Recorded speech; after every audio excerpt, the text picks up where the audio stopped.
to Bosa's Miss Webster now, ma'am. Thank you so much for speaking with us. Your party's expectations for the minister's speech later on?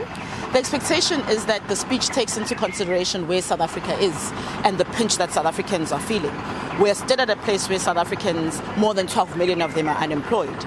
We're still not seeing economic growth. But I think what is more startling and more concerning is that we hear of possibilities of cutting frontline services. Now, what we expect from this budget is that, first of all, we see some sort of reform towards the government stopping this taxing and borrowing as a means to an end, and rather to start funding towards growth. That's a first. The second, like I say, is that we don't want to see cuts to frontline services, because this affects citizens very directly, and this is where really the rubber hits the road. That's not something we're expecting to see, but more than anything, we want to see funding that is starting to look at growth in our country, because without growth, we're in trouble. Even this possible inflation targeting that could be endorsed today does not help if there's no growth. Thank you so much. We'll catch up with you after the speech. Thank you. I'm also with the EFFs, Umpile Mautwe, TG of the party. Ma'am, you're an old hand at this. We've had these conversations earlier on this year. It's been a long year in terms of our budget. What is the EFF looking to hear later on today? No, thank you very much. Good morning to you and the viewers at home. First of all, Ashraf, let's look at when the GNU started. Their projection for economic growth was 1.3% last year. They only achieved 0.6%.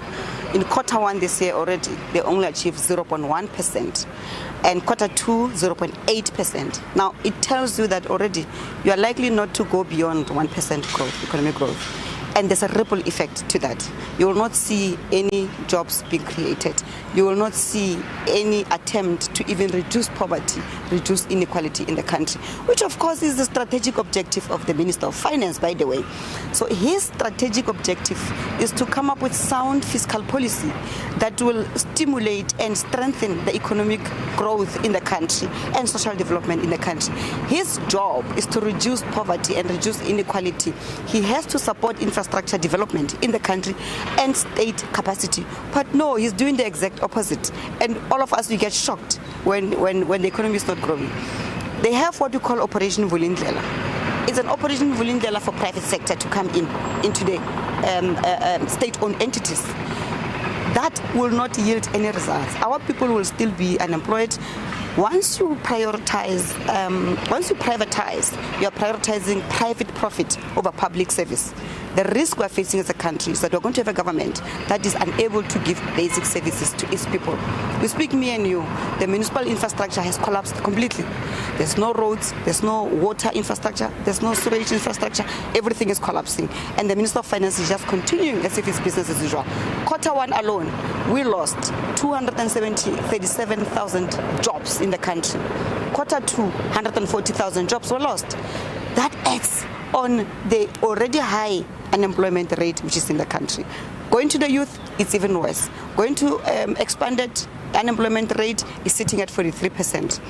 We are in a crisis, and the minister has to come up with fiscal policies that are going to turn around the situation.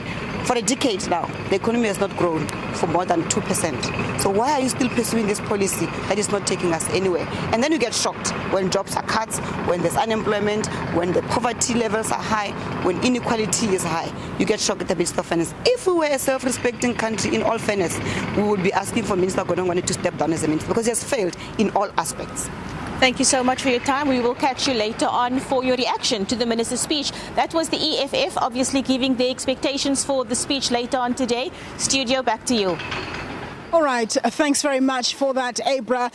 With me, I have Riza Ismail. He's the head of bonds at Prescient Investment Management, just to get his take on things. Thanks very much for joining us, Riza. So, of course, it's been a good year for South Africa in terms of a relatively stronger rand, low inflation, low interest rates. We're now off the grey list. So it's all looking good, as much as, of course, we're hearing about the negative aspects around higher unemployment, slow growth, and so on.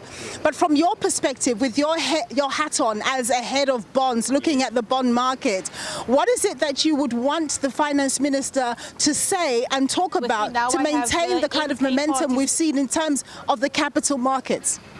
Thanks. That's a fantastic question. Yeah, I think the main thing that the bond markets and market participants are looking out for is a factoring into the projections and therefore an implicit endorsement of the 3%, the suggested move to a 3% point inflation target. So what that will likely do is that it will affect one of the most oft-watched metrics within the budget, and that is the debt to GDP ratio.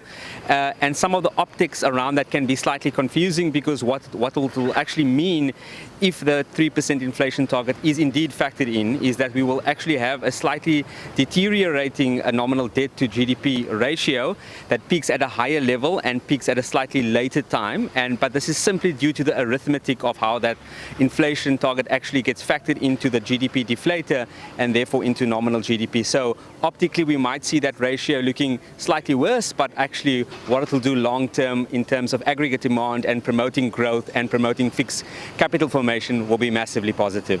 All right, Riza, thank you so much for your time and insights there. That's Riza Ishmael, the head of bonds at Prescient Investment Management. Let's take it back now to Abra, who I understand is with Des van Rooyen of the MK party. We continue. Party's Des van Rooyen, so let's just get straight into it. What does the MKP want to hear the minister say today?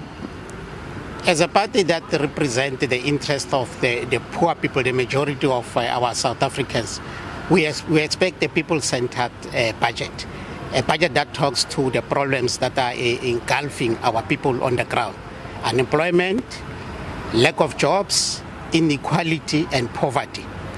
But unfortunately, because the basis on which National Treasury is driving this budget it's not credible.